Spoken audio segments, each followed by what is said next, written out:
Hey, what's up, everybody? Welcome to Pop Culture Philosophers. I am Rockin Robbie Billups, and I'm here today with Rex from Dynamic Forces because we've been doing this show on Monday nights starting at 6 p.m. Eastern Time over at the EXP, The Experience, and it's a great show where they sling some fantastic comic books. How you doing, Rex? I'm doing good, Robbie. Thanks for having me on, buddy.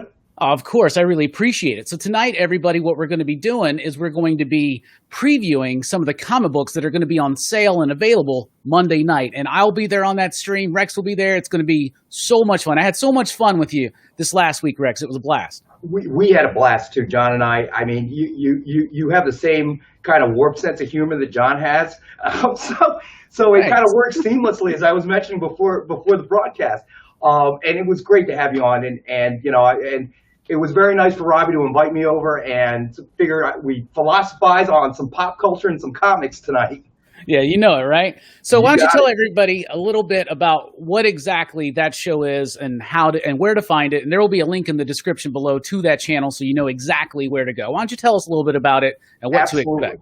The Experience, I think, the entire channel, our show specifically, but the entire channel kind of came out of this last 18 months of the pandemic, everybody being stuck at home, realizing that a lot of the local comic shops were hurting, like so many small businesses, around America today, because people weren't going out. So we came up with this idea to number one, kind of support local comic businesses around the country because, they're dropping like flies, like so many businesses again.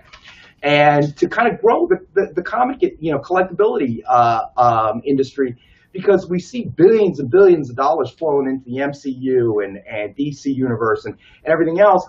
And all the source material comes from what we know and love, comics. Yeah. And we haven't seen that same growth rate. So we kind of want to introduce those people that maybe have gotten into the comic book world through the movies to kind of say, hey, come look at where all these great ideas that you can't wait to go see, and you're getting up at 3 in the morning to watch Loki, or you're going to the movie theaters to watch the latest release, whether it be Black Widow's coming up. Where are they getting these ideas? And these ideas all come from years and years of creators creating storylines and things like that.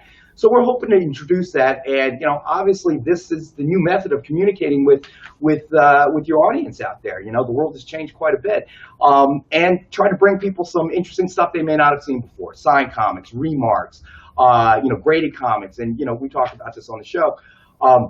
How difficult it is to get stuff graded anymore because of the lag time due to staffing issues and just the volume, because all of a sudden everybody was stuck at home, and what do they have to do? Hey, let me go through my comic collection. It's been sitting around for 35 years, and let me go through. I got nothing better to do.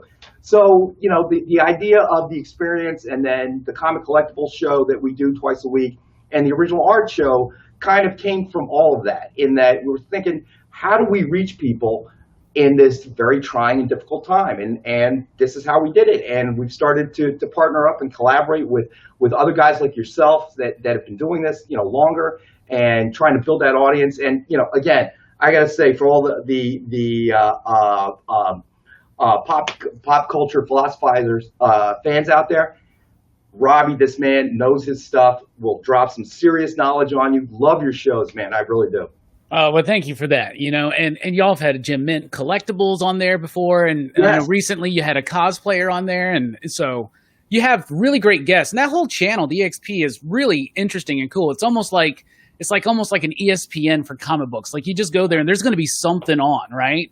Yes. Some talking heads talking about the industry, and it's a really cool thing. I think it's neat. And during the pandemic, that's when I started doing a little bit more live streams. We always did the Rockin Robbie Live on Sunday nights, but we did everything else in-house. We'd bring people in and we would just film it and then put it up. But During the pandemic, we were like, well, let's just do it live since, we're not wanting to go out and mingle around and stuff. So we started doing movie reviews live. We started doing just more live shows, and understood then how awesome it was to interact with the community. And that's something that's really cool about the live format. And one of the things I really liked about hanging out with you guys this last Monday was bantering with y'all, but also with the chat. And then, of course, you got the wizard behind the curtain, which was always fun just to hear him back there, The random voice in the darkness.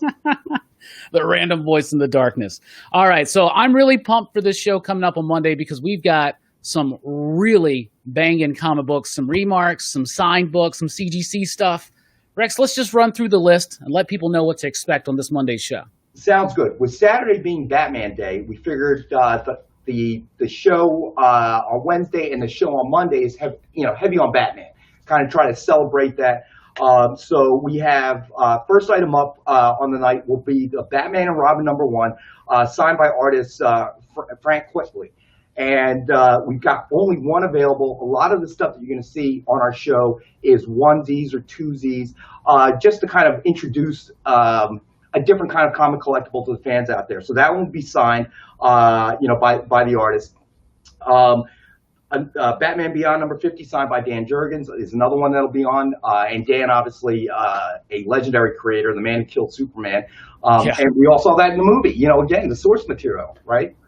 Yeah, I'm a huge fan of Dan Jurgens and Frank Quitely. So, to get those signatures, Frank Quitely doesn't do a lot of appearances at all in America. So, this is a good chance to get his signature. And, of course, the man who killed Superman, who also had a good run on Batman Beyond. So, those are really great signed comics. No, exactly. I totally agree with you. I mean, and this is something else that we've covered, and we talked a little bit about when you were on our show, that people aren't really going to cons. Creators are kind of canceling based on where it's at, and certainly understandable. So it's becoming increasingly difficult to get autographed comics. And then one of the next items, we have Spider-Man #1, the 1990 first print, signed by none other than legendary creator John Romita Sr. And he was a creator that really stopped going to cons before the pandemic, he's kind of more or less retired. And I know Spencer Beck, his agent at Artist Choice, has mentioned, many times that he's pretty much done. He's closed his studio. He's just not doing anything. And he's not going to cons, enjoying life, his grandkids, so on and so forth. So the opportunity to get his signature is becoming harder and harder. Yeah, and this is such a great book, too. It's that Todd McFarlane, Spider-Man #1, and signed by legend John Romita Sr. Him and his son are legends in this industry, not just in Spider-Man, but across the board. And John Romita, what he brought to Spider-Man, we can't downplay anything that Ditko did and that Lee contributed, but Agreed. John Romita artistically helped define Spider-Man for decades to come. And it's one of those, I guess, for lack of a better term, you would call comic book royalty, with Romita and, Senior and Romita Jr., both, obviously very recognized creators within the comic book world, kind of like the Kuberts. And it's rare. It's rare that you run across generational talent like that. So, a wonderful opportunity to pick that up. Another item, Batman #44, first printing Catwoman cover by Joelle Jones and signed by Tom King, will be a comic that you'll see. Again, something we have one of. Yeah, that's a great cover, too. And I remember that cover came out and everybody wanted that. Another book that everybody wanted was the Batman Fortnite 0 Point #1. That book went fire and just jumped off of shelves. And we got one signed by Christos Gage, Gold Signature Series. Super cool on that one. And we also only have one. So, and again, our shows run live, but if you catch it afterwards, we'll always honor the prices that you hear on air, even afterwards. But because quantities are so limited, sometimes when people come back and they watch a show after it's been broadcast, the items aren't there, because we've got 1, 2, maybe sometimes we get crazy and we'll have 3 of something that we can sell out there. But everything is very limited quantity. And you're right about the Batman Fortnite 0.1. And then we have Batman Prelude to the Wedding Master Set by Tim Seeley, signed by Tim Seeley. And it includes the match set. So it includes Batman Prelude to the Wedding, Batgirl versus Riddler #1, Batman Harley Quinn versus the Joker #1. So the entire set. So we try to do that as well. We try to bring you match sets or signed sets or whatever the case may be. Yeah, it's really cool to put a set like that together, and that way you get the whole thing, and then just putting it in that package deal really helps sell it. Another thing that sells something to me is the signature, like we were talking about, from a fantastic creator. I have met Fabian Nicieza. He is such a freaking cool dude, and we got a Deadpool #7, 25th anniversary variant silver signature series edition, signed by the man, Fabian Nicieza. Such a great dude. Vitally important to the evolution of the character of Deadpool. This is definitely something to pick up. Absolutely. And Fabian, has been doing this a long time, and another legendary creator, definitely, with our industry. So you talk about another creator that whose work I absolutely love, J. Scott Campbell. So we have the Avengers Volume 5, number 24, the Midtown Comics exclusive cover. So we'll have one of those signed by J. Scott Campbell. So that's another thing you'll see a lot of on our show: variant covers, incentive covers, that type of thing. Whatever is a little bit out of the normal collecting, it's something you wouldn't necessarily pull, from your local comic shop. We're trying to bring you something a little different, but we're also always encouraging people to patronize your local comic shops, because they need your help, and they are as John put it, they are the dirt with which the seeds grow. Without those guys, the industry doesn't go very far, and that source material for all the great movies everybody's trying to get out to see, that starts to dry up too. Well, thank you on behalf of all the retailers out there. We've never been more complimented being called dirt, so I appreciate it. God, I will mention this on Monday when you're on with us. That was John's analogy, and I'm totally pushing him under the bus. He's not here today because he's off to the shore for his weekend, but totally pushing him under the bus. Hope you're watching, John. That's right. And he did say J. Scott Campbell. I know a lot of y'all out there love these covers, so you definitely want to get on this Midtown exclusive. We also got this great, amazing Spider-Man 49. It's the Legacy 850. It's a blank variant that's signed and remarked with a Spidey sketch by Ken Hazer. Ken Hazer. This looks awesome because this is Miles, if I remember correctly, right? He is, well, that's another thing that we really love, and you'll see a lot of on our show, are sketch cover remarks.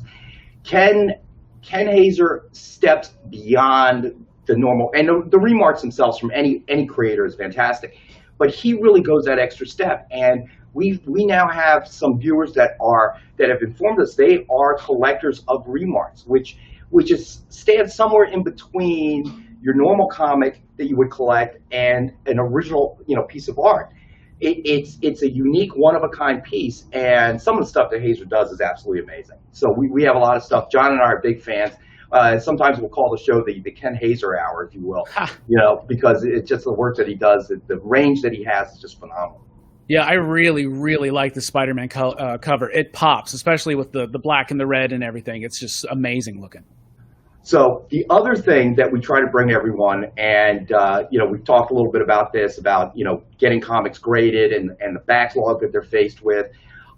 We bring you CGC comics. Now, usually we have one or two available, but almost unless it's something that's either Bronze Age or Silver Age, the ones that we're going to bring you are almost always guaranteed no lower than a 9.6. A lot of times, I would say the vast majority of the ones that we bring to the show are guaranteed 9.8. And again, I'm never one to discourage anybody. Get your comics, send it in CGC, get it graded and slabbed if that's what you're looking for. But right now, it's taken a long time to get it back, and unfortunately, it's kind of a gamble when you send the book in to get graded. It's like, I hate to say this, but it's like I've never met a parent who thought they had an ugly child. Yet, when you look around the world, right? So when you have your own issue, you think, oh, this is going to grade out a 9. And you get back and grades out a 7.5. Yeah. Inevitably, there's that disappointment and denial, but that's what happens. There's a gamble, and there's a cost involved in getting it shipped, insuring it, getting it shipped back. And now with the pandemic, last I heard, and again, take this with a grain of salt because I don't actually have data that says this, but the last I heard in the rumor mill, they're about 4 months out. Yeah. So you send something, today, you're not getting it back in 4 months. Yeah, dealing with this as a retailer and having customers come in that do their own CGC submissions, and everybody is just like, it's taking too long, and this is a good way to go ahead and just get something that's high graded. We got some good graded comics for this Monday show. Exactly. We have Symbiote Spiderman #1, and that one will be a CGC graded, guaranteed 9.8. So, you're guaranteed that you know what the grade is, you know what you're getting, and you don't have to wait. So, as soon as you purchase it, within 24 to 48 hours, we turn it around and send it out to you. Yeah, I just recently read all the Symbiote Spider-Man stuff. It's by Peter David. He's a consistent, prolific author and writer in the comic book world and in the novel world and other things. So it's actually a really fun book. It's got Greg Land artwork. It's solid. It's got Mysterio. It's if you like old school feeling comic books, Symbiote Spider-Man is perfect for you. Now, obviously, you're not going to buy a 9.8 CGC, crack it to read it, but you can buy a reading copy too, and then have the nice CGC one there with a great cover. Do that, but Robbie and I wouldn't suggest it or recommend that. But yeah, you do you if that's your thing. I'm with that. Yeah, I totally agree with that. So some of the other things that we have are very limited edition, ultra limited edition variant covers, like the Infinity #1, also in Midtown Comics edition variant cover, Magnus Robot Fighter #1, also a Midtown Comics variant cover, and the Elektra by #1 sign and remark by Ken Hazer is phenomenal. Again, his artwork, it's just, I know a lot of times people think a remark is just like a pencil or a Sharpie sketch, without any depth. Take a look at some of the Ken Hazer remarks and you'll see the kind of quality and depth and time that he spends on it. A lot of his remarks are full color, and it's just amazing to see some of the stuff. And each one, even if it's similar, it's different because each one is hand drawn. So no two, even if they're trying to get the similar kind of perspective, no two are ever the same. There's always a little difference, even if he's trying to capture the same kind of image from the last one. Yeah, it is truly a one-of-a-kind collectible, and I think that's amazing. We've talked about so many amazing comic book artists on this show today, and Alex Ross, probably one of the best. We talked about Alex Ross on the Monday show. I'm probably sure we're going to be talking about him every single week, but I have never even watched Battlestar Galactica. But these Battlestar Galactica covers by him, I want them just because I'm such a fan of his work. It's amazing.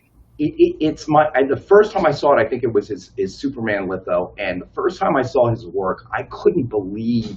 I'm looking at it thinking, is that a picture or is that a drawing? I'm not sure. The lifelike. Alex Ross, when he came on the scene, separated himself so quickly from the rest of the pack. And this is no disrespect to any of the other creators out there, but there's just the realism to his art is just phenomenal. It's just mesmerizing almost. Yeah, it's freaking amazing. I remember Kingdom Come and Marvels. We talked about that. Like when I first read Marvels, and I was like, this is what it would look like if Galactus showed up in the real world. Yes. And then those treasury-sized books he did with Paul Dini, like Superman Peace on Earth and Batman War on Crime, those are beautiful. You could take any page, frame it, and hang it up, and people would call that fine art because that's what it is. It is, exactly. And just to interject here, you kind of hurt me a little bit saying you never watched Battlestar Galactica. I'm a little bit hurt, Robbie. Well, it's not like because I have a disdain for it. It's just, there's a lot of Star Trek out there, and I'm always and I'm a huge Star Trek fan. Okay. I'm an absolute huge Star Trek fan, but I believe that the Battlestar Galactica series, the new series, are not new anymore, but newer than the original one, is available on Peacock, and I encourage you to watch it, Robbie. All right. I've been looking to jump into my next show. I've been thinking about Westworld. I've been thinking, because I haven't seen Westworld yet. I've been thinking about revisiting Sopranos because of that new movie coming out. Yes, yes. But I hear from the PCP Army and everybody out there all the time that, the OG Battlestar stuff, people like it, but the new stuff is really, really solid. So I've always wanted to jump into it. It is. The original, series was, for a lot of us, I think it's nostalgia. I remember watching it on TV, episode after episode. So when I go back and watch it now, it's more a sense of nostalgia, brings you back to your childhood kind of thing.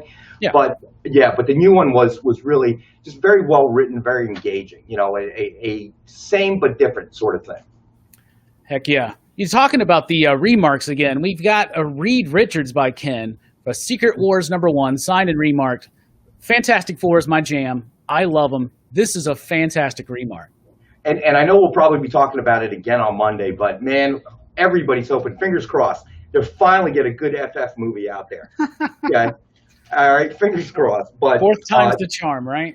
Yeah, exactly. But the Reed Richards sketch is phenomenal. I think he's got the elongated neck. I think I have it up here. Yeah.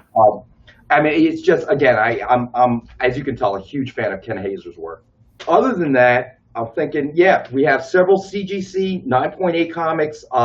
You had mentioned the Battlestar Galactica ultra limited variant cover by Alex Ross.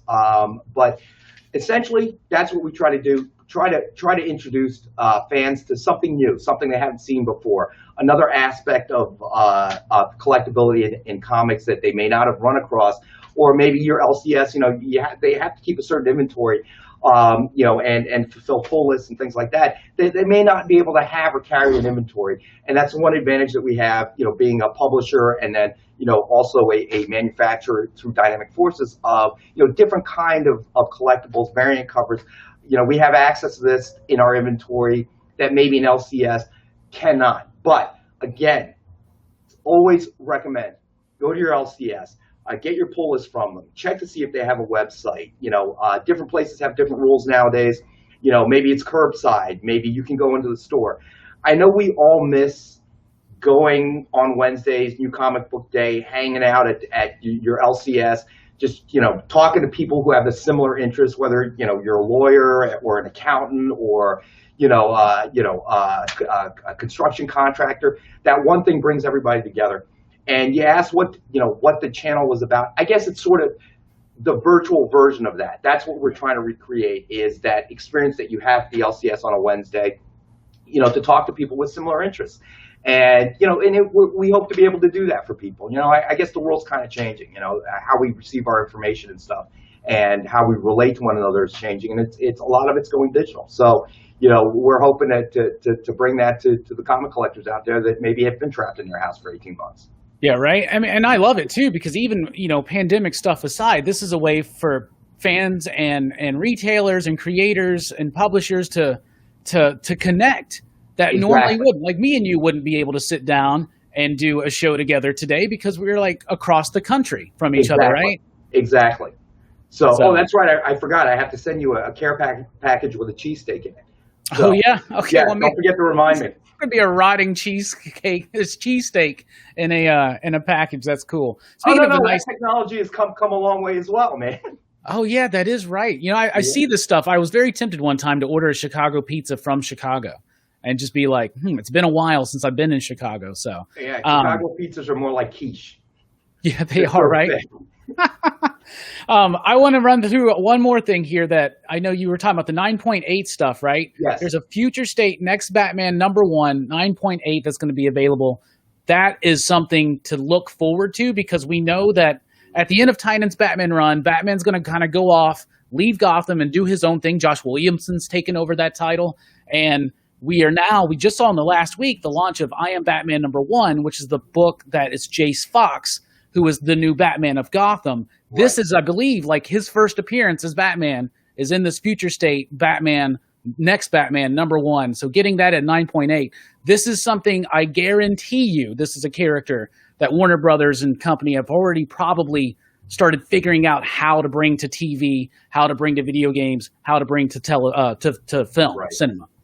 I totally agree with you. And a lot of these graded comics are great reads. So if you get one of the guaranteed 9.8s from us, I would suggest go to your LCS and get a reader's copy to read the stories, because I mean that's really the whole point of this. Is that the one thing we try to encourage is buy what you love. If it appreciates the value, fantastic. Okay, that's a bonus.